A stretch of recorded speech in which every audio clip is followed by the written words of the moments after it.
കഴിഞ്ഞ ദിവസം ജോലിക്കിടെ എൽസുമായിട്ടേ ഉണക്കമീൻ വഴക്കുണ്ടാക്കി കഴിഞ്ഞപ്പോൾ എല്ലാവരും കമൻറ്റ് ചെയ്തൊരു ക്വസ്റ്റ്യൻ ആയിരുന്നു. ആ ഒരു പാവം കൊച്ചല്ലേ, അതിനോട് എന്തിനാ വഴക്കുണ്ടാക്കി, അതിനി മിണ്ടുവോ, വിഷമമായില്ല. വിഷമമാവാനോ എൽസുവിനോ? ദേ ഇങ്ങോട്ട് നോക്ക്, ബോബന് മുള്ളിലെ പട്ടി വരുന്ന പോലെ ഒരു നാണോ ഇല്ലാതെ പറയാൻ വരുന്ന കണ്ടില്ലേ? അത്രേ ഉള്ളൂ. അല്ലെങ്കിൽ നമ്മൾ ഈ ഏറ്റവും കൂടുതൽ വഴക്കുണ്ടാക്കുന്ന ആരോടാന്നേ നമുക്ക് ഏറ്റവും കൂടുതൽ ഇഷ്ടമുള്ള, അല്ലെ നമുക്ക് അതുപോലെ ഫ്രീഡം ഉള്ള ആൾക്കാരുടെ അടുത്തല്ലേ നമ്മൾ വഴക്കുണ്ടാക്കാവുള്ളൂ. അങ്ങനെയുള്ള ഒരാളെ ഈ എൽസു. ഞങ്ങൾ തമ്മിൽ മിക്കപ്പോഴും പൊരിഞ്ഞടിയായിരിക്കും, എന്നാലും ഞങ്ങൾ ഭയങ്കര കൂട്ടും കേട്ടോ. Touch wood. ഇനി ഇതിൻ്റെ പേര് നാളെ തൊട്ട് അടി ഉണ്ടാകണ്ട. എനിക്കങ്ങനെ ഉണ്ടെന്നേ.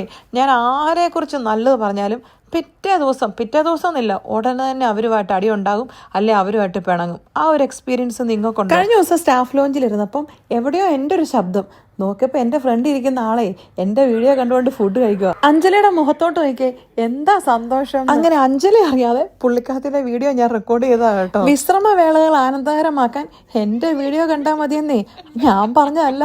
ഞങ്ങളുടെ ഹോസ്പിറ്റലിലെ ഒരു അടക്കം പറച്ചിലുണ്ട്. അങ്ങനെ ഇന്നത്തെ ജോലിയൊക്കെ കഴിഞ്ഞിറങ്ങിയേ. ഇത് കണ്ടോ, ഇവിടെ ഇപ്പോഴും എന്ത് വെട്ടമാണെന്ന്.